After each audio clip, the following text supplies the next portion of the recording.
ओम नमः शिवाय। हर हर महादेव। जैसा कि आप सभी लोग जानते हैं कि 23 जनवरी 2026 यानी शुक्रवार को पड़ रही है माघ महीने की शुक्ल पक्ष बसंत पंचमी व्रत और सरस्वती पूजा। और दोस्तों, यह वह तिथि है जो माघ मास में पड़ने वाली सबसे बड़ी तिथि है, क्योंकि यह शुक्रवार के दिन पड़ रही है और इसका बहुत ही बड़ा और विशेष महत्व होता है। पूज्य गुरु जी ने कहा है कि अगर कभी भी मौका लग जाए और माघ महीने की शुक्ल पक्ष बसंत पंचमी व्रत और सरस्वती पूजा शुक्रवार को पड़ जाए तो आप लोगों 11 चावल के दाने का उपाय तो अवश्य ही करना चाहिए। इन दोनों का संयोग बहुत ही कम आता है। इसी के साथ में गुरु जी ने अपने शिव पुराण कथा में बताया है कि इस दिन आपको 11 चावल दाने का उपाय तो आपको अवश्य ही करना चाहिए, क्योंकि ऐसा दिन पूरे साल में सिर्फ एक ही बार आता है। और दोस्तों, आप सभी लोग जानते हो कि शुक्रवार बसंत पंचमी का अगर सबसे बड़ा कोई उपाय है तो वह 11 चावल के दाने वाला उपाय है। तो दोस्तों, इस शुक्रवार बसंत पंचमी के दिन आप लोगों को इस 11 चावल दाने वाले उपाय को जरूर करना है। बहुत सारे लोग होंगे जिनका भी लोगों ने इस उपाय को ना किया हो, मतलब पूरा साल निकल गया, उन्होंने किसी भी दिन इस 11 चावल के दाने वाले उपाय को ना किया हो। पर दोस्तों, आपके पास एक आखिरी मौका बचा हुआ है, जो कि 23 जनवरी शुक्रवार बसंत पंचमी के दिन है। तो इस दिन आप लोगों को इस वाले उपाय को जरूर कर लेना है। भले ही आप पूरे महीने भर इस उपाय को ना किया हो, पर अगर आपने इस माघ महीने की बसंत पंचमी के दिन अगर इस वाले उपाय को कर लिया तो आपको इस उपाय को करने का वो फल मिलेगा जिसकी आपने कभी कल्पना भी नहीं करी होगी। इसीलिए आप लोग इस वाले उपाय को एक बार जरूर कर लेना है, ताकि आप लोगों के हाथ से यह मौका ना जा सके और आपको इस उपाय को करने का फल मिल सके। दोस्तों, ये उपाय पंडित जी ने अपनी अभी की ही श्री शिव महापुराण की कथा में बताया है जी। इस उपाय को आज हम आपको बहुत अच्छे से समझाने वाले हैं। इस वीडियो को देखने बाद इस उपाय को समझने के लिए आपको कोई और वीडियो को देखने की जरूरत नहीं पड़ेगी। तो चलिए दोस्तों, उपाय को शुरू करते हैं। देखिए, ये इस माघ महीने के शुक्रवार बसंत पंचमी के दिन ये इतना खास होता है, इतना महत्वपूर्ण होता है। देखा गया है कभी कभी बड़े बड़े पूजा पाठ अनुष्ठान से जो मनोकामना पूर्ण नहीं होते, वह माघ महीने के शुक्रवार बसंत पंचमी के दिन एक छोटे से उपाय करने से ही आपकी मनोकामना पूर्ण हो जाती है। और बहुत सारे लोग इस उपाय को किया भी है और उनको इस उपाय को करने का फल भी जरूर मिला है। अगर आप लोग भी इस उपाय को करना चाहते हैं तो आप इस उपाय को पहले अच्छे से समझ लेना, सुन लेना, उसके बाद करना। आपको इस उपाय का फल जरूर मिलेगा। और इस उपाय को कर लेने से आपके घर में चाहे किसी भी प्रकार की दुहक और समस्या क्यों ना चल रही हो, आपको उसका कारण भी नहीं पता है कि भाई ये समस्या किसका कारण से चल रही है, उसका भी कुछ कारण हो सकता है, जैसे पितृदोष हो सकता है या किसी भी तरह का मंगल दोष भी हो सकता है। तो इस दिन आप लोगों को यह वाला उपाय कर लेना है। ये एक ऐसा उपाय है जिस उपाय को अगर किसी विशेष दिन पर किया जाए तो भाई उस विशेष दिन का जो है वो तो हमें मिलता ही मिलता है, पर हमने उस दिन पर इस उपाय को किया है तो हमें उससे भी बड़ा फल मिलता है, और फल बहुत जल्दी मिलता है, क्योंकि आप इस उपाय को बहुत ही बड़े और विशेष पर कर रहे हो।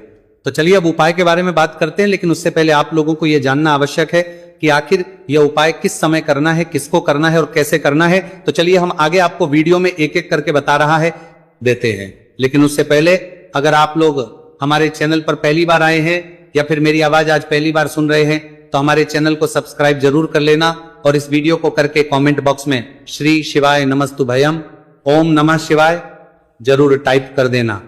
तो दोस्तों, इस 11 चावल के दाने वाले उपाय को हमें इस शुक्रवार बसंत पंचमी के दिन कैसे करना है, किसको करना है, किस समय करना है और कहां पर करना है, ये सारे सवालों के जवाब आपको इस वीडियो में मिल जाएंगे। और जो ये वीडियो देखेगा भाई, उसको 11 चावल के दाने वाला उपाय जरूर करना चाहिए, क्योंकि इस दिन एक चावल के दाने का बहुत ही बड़ा और विशेष महत्व होता है। और जब बात आ जाए 11 चावल के दाने की तो ये सोने पर सुहागा वाली बात हो जाती है, और ये एक बहुत ही बड़ा उपाय हो जाता है इस शुक्रवार बसंत पंचमी का। तो अब दोस्तों, इस 11 चावल के दाने वाले उपाय को आखिर करना किसको है, सबसे पहले हम लोग वो बात जान लेते हैं। तो देखो, घर की जो बड़ी माताएं बहनें होती हैं, उन माताओं बहनों में से कोई भी एक बड़ी माता बहन इस वाले उपाय कर सकती है। और दोस्तों, अगर आप चाहे तो अपने घर में से सभी सदस्यों को भी इस उपाय को करवा सकते हैं। अगर किसी व्यक्ति की खुद की कोई मनोकामना है, खुद की कोई दुख और परेशानी है जो कि वो अपने लिए ही करना चाहता है, इस वाले उपाय को तो वो खुद अपने लिए भी कर सकता है। बाकी अगर कोई घर में से ऐसा है जो कि अपने पूरे घर परिवार की सुख और शांति के लिए ये वाला उपाय करना चाहता है, तो भाई वो भी कर सकता है, उसमें भी कोई दिक्कत वाली नहीं है। कहने का मतलब यह है कि इस उपाय को हर एक सदस्य भी कर सकता है और पूरे घर परिवार के सदस्य के लिए घर की बड़ी माताओं बहनों में से कोई एक माता बहन भी कर सकती है। माताएं बहनें अगर घर में उपस्थित ना हो या वो ये वाला उपाय ना कर पा रही हो, तो फिर घर का कोई बड़ा सदस्य भी इस 11 चावल के दाने वाले उपाय को कर सकता है, चाहे फिर वो पुरुष ही क्यों ना हो, उसमें कोई भी दिक्कत वाली बात नहीं। अब दोस्तों, इस 3 बल के दाने वाले उपाय को हमें करना कहां पर है? हमें इसे शिव जी के मंदिर में जाकर करना है। बहुत सारे लोग प्रश्न करते हैं हर एक उपाय को करते समय, क्या हम इस उपाय को घर पर कर सकते हैं? तो इस वाले उपाय को आप घर पर नहीं कर सकते हो। इस वाले उपाय को करने के लिए आपको शिव जी के मंदिर ही जाना पड़ेगा। उसके बाद में दोस्तों जो अगला प्रश्न निकल कर आता है वो ये आता है, इस उपाय को लेकर के आखिर इस उपाय को हमें किस समय करना है? सुबह के समय करना है कि शाम के समय करना है? तो देखो, इस वाले उपाय को आप लोग सुबह के समय भी कर सकते हो और शाम के समय प्रदोष काल में भी कर सकते हो। अब अगर आप पूछो कि भाई सबसे उत्तम समय कौन सा रहेगा इस 31 चावल के दाने वाले उपाय को करने का, तो हम आपसे बस यही कहेंगे कि इस उपाय को आप सुबह के समय करेंगे तो ज्यादा बेहतर होगा। बाकी अगर प्रदोष काल शाम के समय भी करेंगे तो भी अच्छा होगा, उसमें कोई भी दिक्कत वाली बात नहीं है। तो अब दोस्तों, अगली सबसे बड़ी और महत्वपूर्ण बात आती है, वह ये आती है कि सुबह अगर हम उपाय को करेंगे तो हमें कितने बजे से लेकर कितने बजे तक के बीच में करना है, और शाम के समय प्रदोष काल में करेंगे तो हमें कितने बजे से लेकर कितने बजे के बीच में करना है। तो देखो, सुबह जितनी जल्दी हो सके आप उपाय को करने की कोशिश करना। बाकी अगर किसी कारणवश लेट भी हो जाओ थी, देर भी हो जाए, तो 10 या 11 बजे तक भी आप उपाय कर लेना, पर 12 बजे से ज्यादा देरी ना हो। ठीक है, इस बात का ध्यान रखना। उसके बाद में दोस्तों, अगर शाम के समय प्रदोष काल की बात करें, प्रदोष काल का जो समय है होता है वह शाम के 6 बजे से शुरू हो जाता है। मतलब शाम के 6 बजे से लेकर 7 बजे के बीच का जो समय होता है, यह समय प्रदोष काल का समय होता है। पर अभी जो मौसम चल रहा है, इस मौसम में जो है शाम बहुत देरी से होती है, तो आप इस उपाय को 7 या 8 बजे के बीच में भी कर सकते हो। मतलब शाम के 6 बजे से 8 बजे के बीच में आप कभी भी इस वाले उपाय को कर सकते हो, उसमें कोई भी दिक्कत वाली बात नहीं है। अब दोस्तों, यहां पर इस उपाय को लेकर एक और सबसे बड़ी बात यह निकल कर आती है कि इस 11 चावल के दानों को हमें लेना कहां से होता है, और हमें इस उपाय को करने के साथ में क्या और कुछ भी सामग्री ऐसी होती है जो शिव जी के मंदिर लेकर जानी पड़ रहती है। तो देखो, यहां पर हम आपको बता दें, सबसे पहले आप लोग ये जान लो कि ये जो 3 चावल के दाने वाला उपाय है, सिर्फ और सिर्फ आप उपाय की सामग्री लेकर कभी भी शिव जी के मंदिर मत जाना, क्योंकि हमें भगवान के सामने यह नहीं दर्शा है कि अगर हम भगवान शिव जी के मंदिर आए हैं तो अपने फायदे के लिए आए। तो इसीलिए जो भी पूजन सामग्री है, उपाय सामग्री है 11 चावल के दाने, इसके साथ में आपको पूजन सामग्री भी जरूर लेकर जाना है। देखो, अगर सुबह के समय उपाय कर रहे हो तो सीधी सी बात है, 1 लोटा जल तो आप लेकर जाओगे ही जाओगे। वही 1 लोटा जल अगर मिट्टी का जल हो तो बहुत अच्छा रहेगा। मिट्टी का जल कैसे बना आता है, इसके लिए हमने पहले से बहुत सारी वीडियोस बना दी है आपके पास। इस दिन एक आखिरी मौका रहेगा, मिट्टी का जल शिवजी पर चढ़ने का और उपाय को करने का बहुत बड़ा आपको इस दिन फल मिलेगा। तो इसीलिए इस दिन हो सके तो भाई मिट्टी का जल चढ़ाना, तो अपने साथ में कम से कम 1 लोटा जल तो आपको लेकर जाना ही जाना है। अगर मिट्टी का जल नहीं है तो घर का जल भी आप इस्तेमाल कर सकते हो। इसके अलावा जो भी पूजन सामग्री है, देखो 11 के दाने ये अलग आपके रहेंगे और जो आपकी पूजन सामग्री रहेगी वो अलग रहेगी। पूजन सामग्री में आप जो भी चीज लेकर जाना चाहे वो लेकर जा सकते हैं, एक बेलपत्र भी लेकर जा सकते हैं, उसमें कोई भी दिक्कत वाली बात नहीं है। वहीं अगर हम बात करें शाम के समय की, तो शाम के समय शिवजी पर जल नहीं चढ़ता है, इसीलिए शाम के समय आप लोग एक दीपक तैयार कर लें जो कि गोल तीखा आटे का शुद्ध देसी गाय का घी का होगा, है ना। इस बात का आप लोगों को ध्यान करना है। और इस दीपक को आपको घर से जलाकर नहीं लेकर जाना है, भगवान शिवजी के मंदिर में जाकर ही जलाना है। इस बात का भी आप लोगों को ध्यान रखना है। अब दोस्तों, यहां पर हमें इस बात को समझना है कि ये 11 चावल के दाने हमें लेना कहां से है। क्या हमें दुकान से लेकर आना है, या हमें अपने घर से लेना है, या कहां से लेकर आना है और कौन से चावल लेना है, क्योंकि चावल भी बहुत प्रकार के होते हैं। तो देखो, इन सभी सवालों के जवाब आप लोग एक बात में सुन लो कि भाई जो उपाय है, इस उपाय में आपको यह नहीं देखना है कि भाई कौन से चावल है, कौन से चावल नहीं है।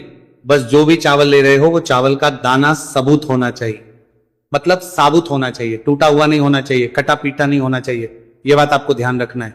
बाकी आपका चावल बासमती हो या सादा चावल हो या कोई सा भी चावल हो, उसमें कोई भी दिक्कत वाली बात नहीं है। तो सीधी सी बात है कि आपके घर के रसोई घर में जहां पर आप बनाते हो, वहां पर जो भी चावल आपके उपस्थित हो, उन चावलों में से अपनी एक कटोरी भर लेना या एक मुट्ठी चावल अलग से निकाल कर रख लेना, क्योंकि हम 11 चावल ही यहां पर इस उपाय में लेने वाले हैं। तो हमें ये चावल के दाने गिनकर निकालने पड़ेंगे, इस बात का आप लोगों को ध्यान रखना है। तो अपने उस चावल की कटोरी में से या चावल में से 11 ऐसे चावल के दाने आप लोग निकाल लो जो कि टूटे हुए ना हो, कटे पीटे ना हो, कोई दाग ना लगा हुआ हो, है ना। अच्छे साबुत चावल के दाने 31 दाने आप लोग निकाल कर रख लो और इन्हें किसी भी एक कागज की पड़िया में या किसी एक छोटी सी कटोरी में आप लोग रख लो, ताकि ये सुरक्षित रहे, आपके एक भी चावल का दाना इधर उधर ना हो और आपका उपाय भी पूरा अच्छे से हो जाए। तो भाई जैसे ही आपका उपाय की जो सामग्री है, 11 चावल के दाने ये तैयार हो जाते हैं, उसके बाद में आपको जो भी अपनी पूजन सामग्री है सुबह समय कर रहे हो, तो 1 लोटा जल और 1 बेलपत्र या पूजन सामग्री जो लेकर जाना चाहो उसकी भी तैयारी कर लेना। और शाम के समय जा रहे हो तो भाई अपना जो दीपक है उसे तैयार कर लेना, ठीक है। और उपाय को करते समय शुद्धता का विशेष रूप से ध्यान रखना, ठीक है। सुबह सुबह स्नान करने के बाद ही उपाय को करने की आप लोग तैयारी करना। उसके बाद अगर शाम के समय की बात करें तो शाम के समय आपको स्नान करने की जरूरत नहीं है, पर शुद्धता ध्यान रखना है। आपको स्नान तो नहीं करेंगे, आप हाथ मुंह धोकर भी इस वाले उपाय को शाम के समय प्रदोष काल में कर सकते हैं, इसमें कोई दिक्कत वाली बात नहीं है। तो आप अपने उपाय की पूरी सामग्री तैयार करके आपके पास देना है। अब देखिए, थोड़ी सी देर इस भोग को वहीं पर रखे रहने देना है और फिर इस भोग को आपको अपने घर के परिवार के प्रत्येक सदस्य को प्रसाद स्वरूप प्रदान करना है। यकीन, इस उपाय को करने से आपके परिवार का प्रत्येक सदस्य हमेशा तरक्की पर रहता है और आपके परिवार में हमेशा खुशियां बनी रहती है। तो इस प्रकार से आपको पहला उपाय कर लेना है। अब हम जानते हैं दूसरे उपाय के बारे में। देखिए, ये जो उपाय है विशेषकर धन की प्राप्ति के लिए है, मां लक्ष्मी को प्रसन्न करने के लिए है और विशेषकर शुक्रवार बसंत पंचमी की रात्रि में ही आपको यह उपाय करना है। देखिए, सामने आपको एक दीपक दिखाया जा रहा है, तो आपको एक दीपक लेना है। दीपक आप मिट्टी का भी ले सकते हैं, आटे का भी ले सकते हैं। अब देखिए, इस दीपक में आपको शुद्ध घी का प्रयोग करना होगा और इस दीपक दत्त में आपको विशेषकर मोली वाला जो धागा आता है, लाल रंग का कलावा का धागा जिसे हम कहते हैं, उसकी बाती आपको इस दीपक के अंदर प्रयोग करनी है, यानी कि लंबी बाती का आपको इस दीपक के अंदर प्रयोग करना है। अब देखिए, ये जो दीपक है, आज रात्रि में लगभग 8 बजे के लगभग आपको ये जो दीपक है तुलसी जी के पौधे के पास में प्रज्वलित कर देना है। दीपक की जो बाती है उसका मुख आपको उत्तर दिशा में रखना है, इस बात का ध्यान रखना है। और आपको ओम महालक्ष्मी नमः इस मंत्र का लगातार जाप करते रहना है। देखिए, इस मंत्र का आपको 11 बार या फिर 108 बार जाप करने के बाद तुलसी जी के पौधे के नीचे से थोड़ी सी मिट्टी उठानी है। देखिए, आपको पता है कि अभी माघ के पवित्र दिन चल रहे हैं और माघ मास के दिनों में यदि आप शुक्रवार बसंत पंचमी के दिन तुलसी जी की मिट्टी रात्रि के समय में लेते हैं तो इससे आपके जीवन के जो सारे संकट है वो समाप्त होते हैं।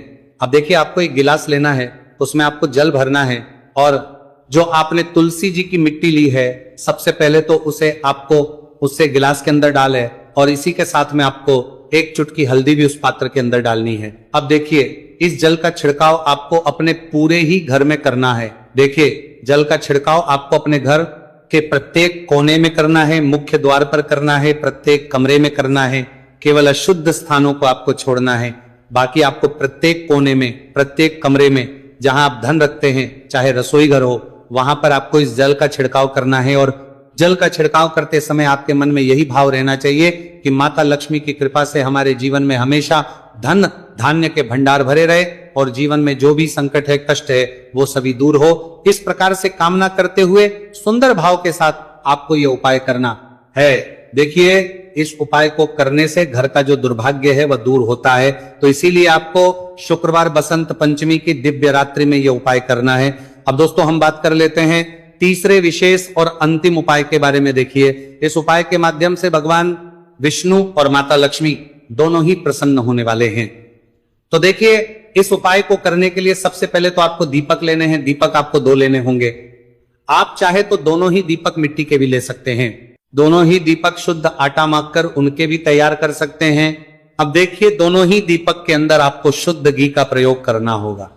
अब देखिए 2 दीपक हैं, उनमें से आपको एक दीपक के अंदर गोल बाती का प्रयोग करना है और एक दीपक में आपको लंबी बाती का प्रयोग करना है। देखिए लंबी बाती वाले दीपक के अंदर आपको लाल बाती का प्रयोग करना है, जो मोली वाला धागा आता है कलावा का, उसी की बाती का आपको प्रयोग करना है। अब देखिए इसी के साथ में आपको 1 चुटकी हल्दी लेनी है और 1 चुटकी आपको काले तिल लेने हैं। अब देखिए दोस्तों ये उपाय भी आपको विशेषकर रात्रि के समय में ही करना होगा। तो देखिए सबसे पहले तो आपको ये जो सभी सामग्रियां हैं तुलसी जी के पौधे के पास में लेकर के पहुंचना है। देखिए आपके पास जो गोल बाती का दीपक है इसे आपको तुलसी जी के पौधे के पास में प्रज्वलित करना है। ओम नमो भगवते वासुदेवाय नमः इस मंत्र का जाप करते हुए अब देखिए आपके पास जो काले तिल है उन्हें आपको अपने सीधे हाथ में रखना है और आपके जीवन में जो भी समस्या है, परेशानियां हैं, जीवन में जो भी संकट है, बाधाएं, उन सभी को दूर करने की आपको प्रार्थना करनी है। और ये जो काले तिल है आपको उससे जलते हुए दीपक के अंदर डाल देने हैं। तो देखिए इस प्रकार से हमने ये जो गोल बाती का दीपक है भगवान विष्णु के निमित्त प्रज्वलित किया है। अब देखिए दोस्तों आपके पास जो लंबी बाती का दीपक है और आपके पास जो एक छुटकी हल्दी है, इन दोनों को आपको अपने घर के मंदिर में लेकर के पहुंचना है। देखिए आपके घर के मंदिर में जो माता लक्ष्मी की तस्वीर है या फिर माता लक्ष्मी के किसी भी स्वरूप की तस्वीर है, प्रतिमाएं हैं, तो सबसे पहले तो के सामने आपको यह दीपक रखना है। दीपक के नीचे आपको चावल या फिर अनाज के कुछ दाने अवश्य ही रखना है। देखिए सबसे पहले तो आपको ये जो दीपक है इसे माता लक्ष्मी जी के सामने प्रज्वलित कर देना है। अब देखिए आपके पास जो 1 चुटकी हल्दी है इसे आपको जलते हुए दीपक के अंदर डाल देना है और आपको ओम महालक्ष्मी नमः या फिर ओम नमो भगवते वासुदेवाय इस मंत्र का जाप करना है। माता लक्ष्मी से आपको प्रार्थना करनी है कि जीवन से जो भी दुर्भाग्य है, दरिद्रता है, उन्हें आप समाप्त करें और हमारे घर में हमेशा सुख, शांति और समृद्धि बनी रहे। इस प्रकार से आपको कामना करनी है। तो देखिए दोस्तों इस प्रकार से आज के इस वीडियो में हमने आपको शुक्रवार बसंत पंचमी की रात्रि में किए जाने वाले 3 महा उपाय बताने का प्रयास किया है। जो भी आपके लिए उचित है, सरल है, उसे आप कर सकते हैं। तो दोस्तों यह थे पूज्य गुरु जी द्वारा बताए गए कुछ बहुत ही खास सुख। अगर आपको जानकारी अच्छी लगी हो तो वीडियो लाइक करिएगा। मिलते हैं फिर एक नए वीडियो के साथ। श्री शिवाय नमस्तु भयम